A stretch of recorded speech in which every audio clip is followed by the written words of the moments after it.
Imagine a city where people have been living, breathing, building for literally thousands of years. Wow. We're talking about Matera in southern Italy, continuously inhabited for somewhere between 7,000 and maybe 9,000 years. That's that's incredible, almost hard to grasp. Isn't it?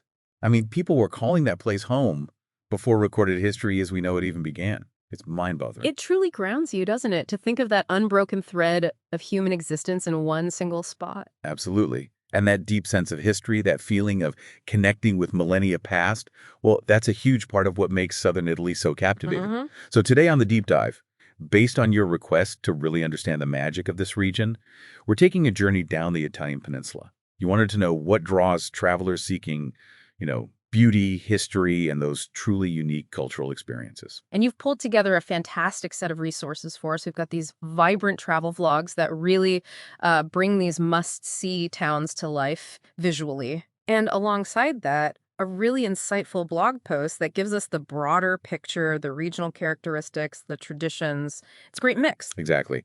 Our mission is to take all those captivating bits from your sources and kind of distill them down into a clear understanding of southern Italy's allure. Right. We want to help you maybe pinpoint potential destinations that really spark your interest. Feed that desire for knowledge delivered efficiently, create those aha Yes, it's moments moments of to connection. give you a sense of the diverse perspectives without feeling, well, overwhelmed. So picture us as your guides, basically. We're weaving together those vivid images from the YouTube travelogues with the more expert analysis from the blog post. Mhm. We're aiming to extract the very essence of what makes Southern Italy so special and just present it in a way that clicks. Okay, let's dive in then. What's the core appeal? What really makes southern Italy stand out? Well, the blog post you shared jumps right into something crucial: the slower pace of life. Uh, It really emphasizes this distinct rhythm, a real contrast to the often frenetic modern world. It suggests that in the South, there's a genuine savoring of each moment. that sounds appealing. For you, with your interest in maybe a more relaxed and enriching travel experience, this idea of stepping back and truly immersing yourself, that's pretty significant. That really resonates. The idea of a trip where I can actually breathe and absorb the atmosphere, yeah, that's exactly what I'm looking for. And that unhurried pace, it allows for a deeper appreciation of the region's incredibly layered history. Right. As both the blog and the vlog show, Southern Italy is this amazing melting pot of historical influences. You've got Greek, Roman, Byzantine, Arab, Norman, Spanish. Quite a list. It really is. And this isn't just, textbook history. It's alive. It's Yeah. shaped everything from the local dialects to the incredible art, the music, and of course, the food. So it's tangible. Exactly. You're not just looking at old stones, you're experiencing the results of centuries of cultural exchange.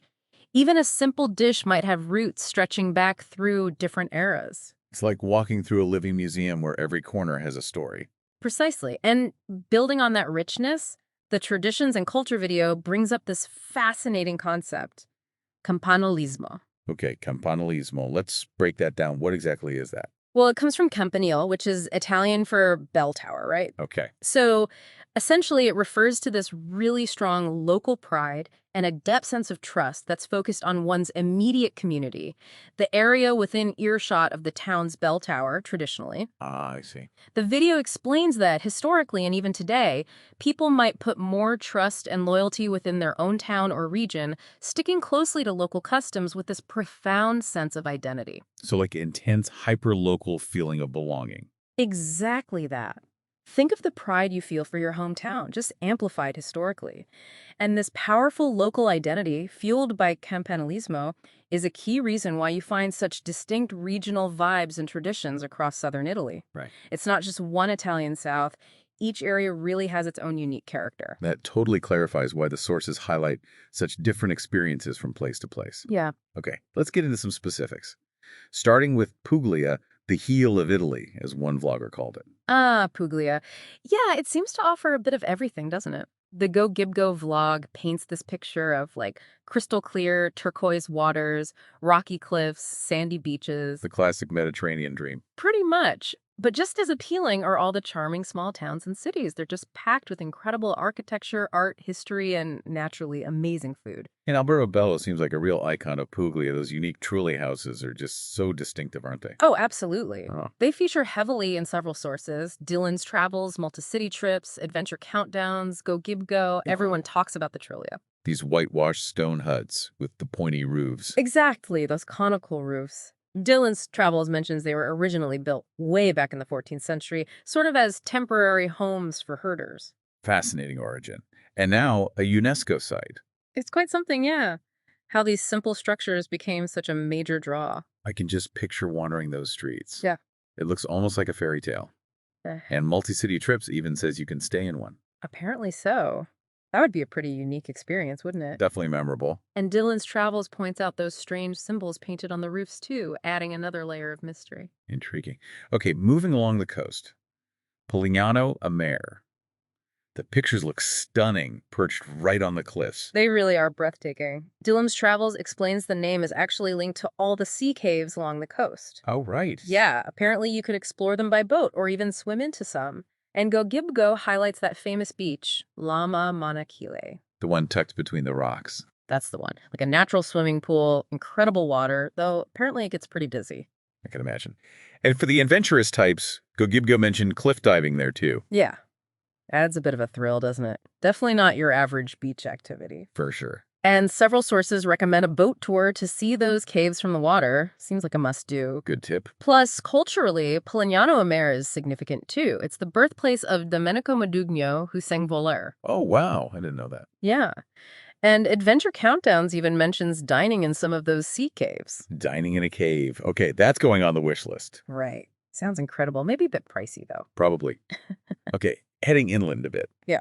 Lecce, the Florence of the South. That's what they call it, yeah. Because of the incredible Baroque architecture, Dylan's Travels and Blogs quiz shop really emphasized this. Lots of ornate buildings. Tons. Dylan describes it as like an open-air museum, Piazza del Duomo, Basilica di Santa Croce. Prime examples. They used this local limestone that was really soft and easy to carve, apparently. Ah, that makes sense for all the details. Exactly. And the vibe is described as really welcoming, plus great food, of course. It sounds like a great city to just wander and soak up the art. Then there's Monopoly. Kagibgo and Sammy and Tommy suggest it's maybe less famous, but worth checking out. Definitely. They describe it as full of these whitewashed buildings, lovely piazzas, charming streets, and beaches right in the city. Oh, convenient. Yeah, Go Gib Go praises the water clarity there too. Key sites are the Basilica and the Coastal Castle, and naturally, great Puglian seafood. Sounds like a good alternative if you want something maybe a bit less crowded. Good to know. And for an even quieter escape, Loco Rotondo. Yes, highlighted by Go Gib Go and Sammy and Tommy as another stunning whitewashed town, generally less busy than Alberobello or Ostuni. Okay. Go Gib Go even says it's considered one of the most beautiful villages in Italy. Sounds ideal for just getting lost in tiny streets and finding little restaurants. Lovely. Ostuni also sounds incredibly visual, that massive white city above an ocean of olive trees. What an image. Isn't it? Go Gib Go paints this picture of a maze of alleyways, stairs, arches, Mm-hmm. all built up over time. Right. And you get these unexpected glimpses of the Adriatic Sea as you wander. Sounds like a place to just explore aimlessly. The blog's quiz shop also gives a quick mention to Castro Marina and Trieste Porto way down south, and Santa Maria al Bagno and Santa Caterina near Gallipoli. Seems like Puglia's coast is just packed. It really does. And then Otranto gets a special shout out from Go Gib Go, Italy's easternmost town. What's special about Otranto? It's got this great mix: history, architecture, views, seafront restaurants, and apparently an incredible white sandy beach with turquoise water. Sounds perfect. Yeah, Go Gib Go mentions the castle, the charming old town, and calls the beach one of Italy's most beautiful. Seems like a great all-rounder. And for the ultimate beach lover, Marina di Pescolus, the Maldives of Italy. That's the one Go Gib Go mentions. Expansive white sand, clear turquoise water. But the catch is, it gets super crowded. Makes sense. A victim of its own beauty, perhaps. Could be. And Santa Maria de Luca is mentioned just as the southernmost tip, like a start or end point for a road trip. Puglia really seems to have an amazing variety of coastal spots. It certainly sounds like it, from unique houses to stunning beaches. Wow. Okay, let's shift gears. Basilicata. A bit different, maybe more rugged. Yeah, that's the description. Rugged mountains, ancient cave cities. And the star, of course, is Matera, the ancient city we started with. Right. Matera, the sassy caves. Exactly. Featured everywhere. Dylan's travels, multi-city trips, adventure countdowns, blogs, quiz shop, Sammy and Tommy, they all highlight the sassy. Those cave dwellings carved into the rock. Yeah, dating back, well, thousands of years. Dylan says maybe 9,000, multi-city trip says 7,000. Either way, it's astonishingly ancient. And they were poor neighborhoods, but now they're fixed up. Right, transformed into this incredible open-air museum and UNESCO site. It's a really remarkable story of preservation. The vlogs make it look almost surreal. Walking through those narrow alleys, finding old churches, you can almost feel the history. Definitely. Dylan mentions how its unique look drew filmmakers like Mel Gibson for The Passion of the Christ. Yeah. I remember hearing that. It just underscores that timeless quality. And the views, especially from the Belvedere overlooking the Gravina River Gorge, are meant to be breathtaking. So history, scenery, food. Sounds compelling. And Sammy and Tommy specifically mention the amazing sunsets there, too. Oh, lovely. And Adventure Countdowns adds that beyond the sassy, there are other ancient tales and architectural wonders. They talk about it being a hub of culture, too. Festivals, crafts, churches with old frescoes. So more than just the caves. Exactly. And connecting back to that traditions video, it mentions unique Basilicata customs like the marriage of the trees. Marriage of the trees. Yeah, these symbolic arboreal rites. And the Festa della Bruna, where they destroy a papier-mâché cart. Very specific, deeply rooted traditions. Wow. And that video also highlights the dialect diversity, 90 different dialects in just 131 towns in Basilicata. 90 dialects. That's incredible. Really Yeah. shows that local character. It really does. Now, another interesting spot in Basilicata mentioned by Adventure Countdowns and Sammy and Tommy is Pietropertosa. Pietra Pragosa. Yeah. What's the draw there? It's perched incredibly high up on cliffs, like 3,000 feet above sea level. Wow, the views must be insane. Supposedly panoramic, Adventure Countdowns calls it a mix of adventure and history. There's the Flight of the Angels zip line. A zip line. Yeah, it connects it to nearby Castelmazzano. You basically fly across a deep gorge at high speed. Whoa. Okay, not for the faint of heart. Probably not, but there's also a Saracen castle and medieval frescoes for the history buffs. Sounds like a unique combination. Definitely different. Okay, from rugged Basilicata, let's head over to Campania, probably best known for the Amalfi Coast, Naples, Pompeii. Right. Campania offers this amazing blend of stunning scenery, vibrant city life, and just incredible history. The Amalfi Coast, well, it's famous for a reason. Absolutely. Yep. Blogs Quiz Shop and Sammy and Tommy describe those cliffs, the blue sea, the little towns. And Positano is often the poster child, isn't it? It really seems like it. Those colorful houses tumbling down the cliff. It looks unreal. Dylan's Travels, Adventure Countdowns, blogs, quiz shop, they all rave about it. Chic shops, cute bars, art galleries. And the beaches, Spiaggia Grande and Fornillo. Yep. Dylan also points out the Santa Maria Assunta Church with its unique tiled dome and an old Byzantine icon inside. Adds a bit of history. And Adventure Countdowns paints this picture of artists and writers being drawn there for ages. Pastel villas, bougainvillea, little boutiques, seafood trattorias. Sounds idyllic. And lively nightlife, too. But as a few sources mention, those narrow streets get very crowded. Good to keep in mind. What about other spots on the coast? Sammy and Tommy mentioned Ravello, higher up, known for amazing views and gardens, and Maori, which is the endpoint of the Path of the Lemons hike. Path of the Lemons. Sounds lovely. Apparently, there's a great bakery there known for lemon treats. They also suggest Vico Equens as maybe a more affordable base to explore from, using the ferries. Smart tip. We'll be moving away from the coast. Naples. Naples. Blogs Quiz Shop, multi-city trips, Sammy and Tommy all highlight its incredible art, architecture, archaeology. It's a culture lover's dream. And the food. Birthplace of pizza. Exactly. A major point of pride. Blogs Quiz Shop emphasizes using fresh local ingredients for that authentic Neapolitan pizza. I can almost taste it. And exploring the markets for local flavors. Plus, you have to try the pastries, sfogliatella and babà. Definitely. And the huge draw, of course, is its closeness to Pompeii and Herculaneum. Right, the ruins. Exploring those preserved streets and houses, it's like stepping back in time. An unbelievable experience.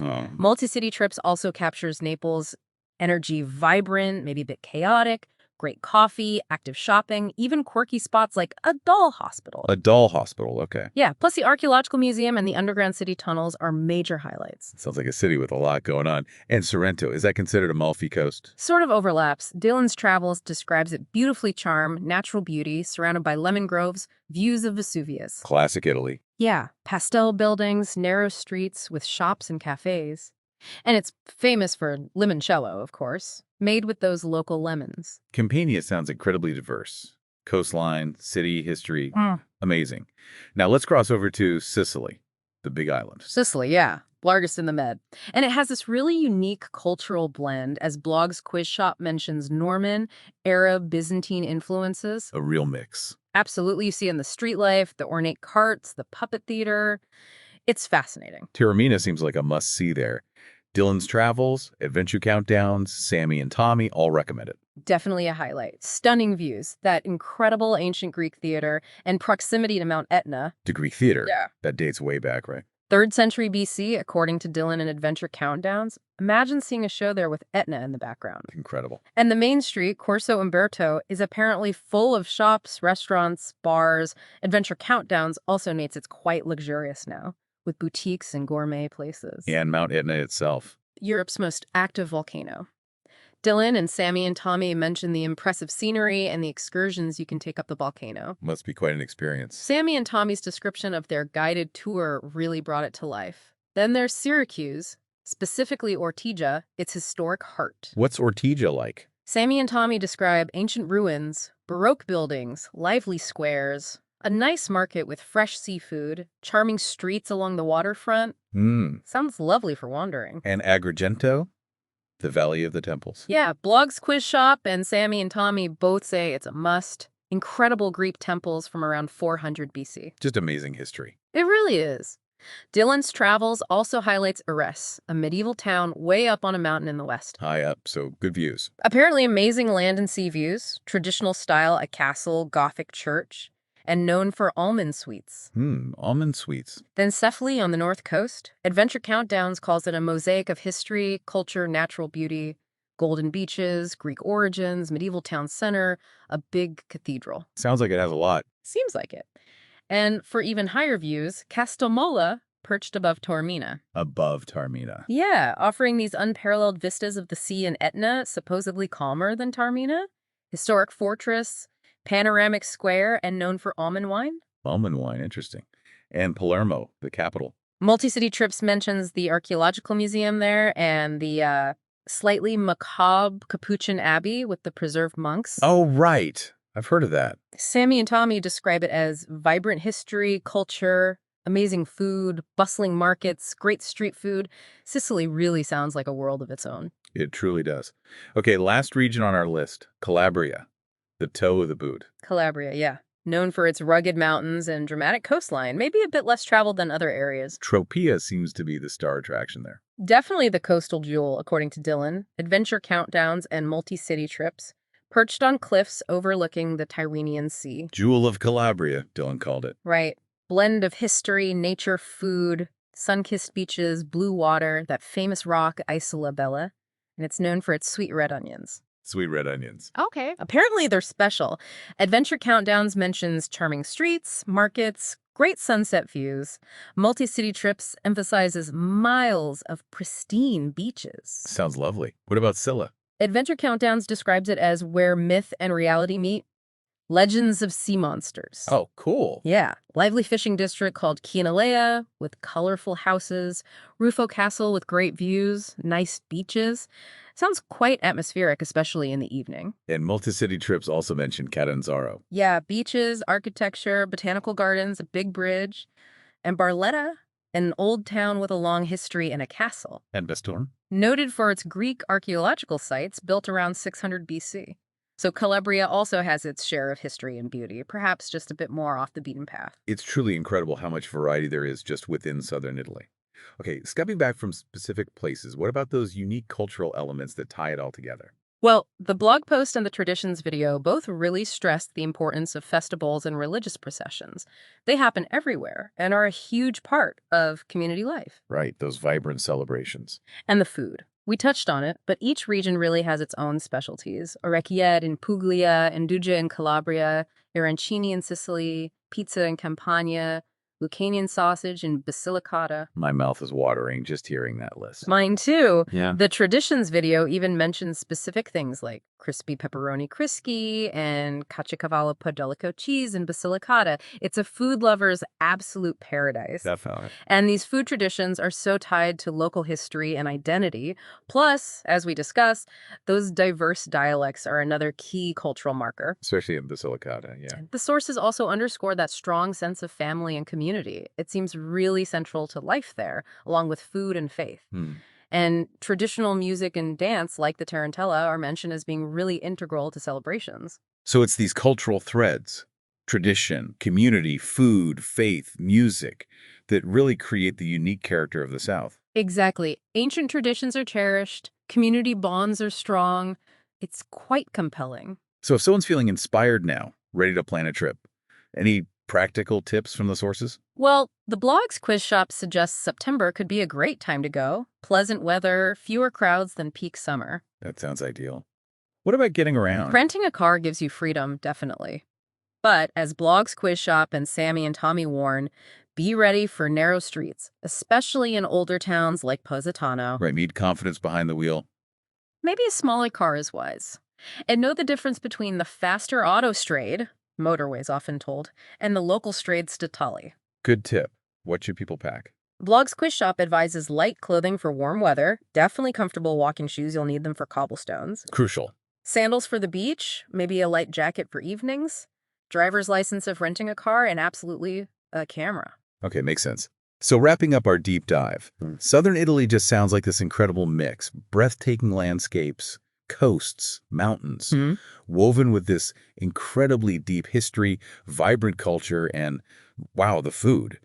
Each region, Puglia, Basilicata, Campania, Sicily, Calabria, offers something really unique. Absolutely. From Puglia's Trulli and Matera's ancient caves to the stunning Amalfi coast and Sicily's historical wonders, there's just so much. A real treasure trove. And that slower pace of life, the strong traditions. Yeah. It feels like a refreshing contrast to our often hectic lives. It really does. It's a region that invites you to slow down, immerse yourself, savor things. So here's a final thought for everyone listening. Think about how those deep historical roots and that strong local identity in Southern Italy have shaped its unique character. Yeah. How does that compare to other places you've been? Yeah, what resonates most? Exactly. Is it the ancient history, the natural beauty, the food, the cultural traditions? Yeah. What aspects call to you, and how might you weave those into your own exploration of this truly fascinating part of the world? It feels like a place that offers more than just sightseeing, doesn't it? It really does. Like a chance to connect with a different way of life, one that's endured for millennia.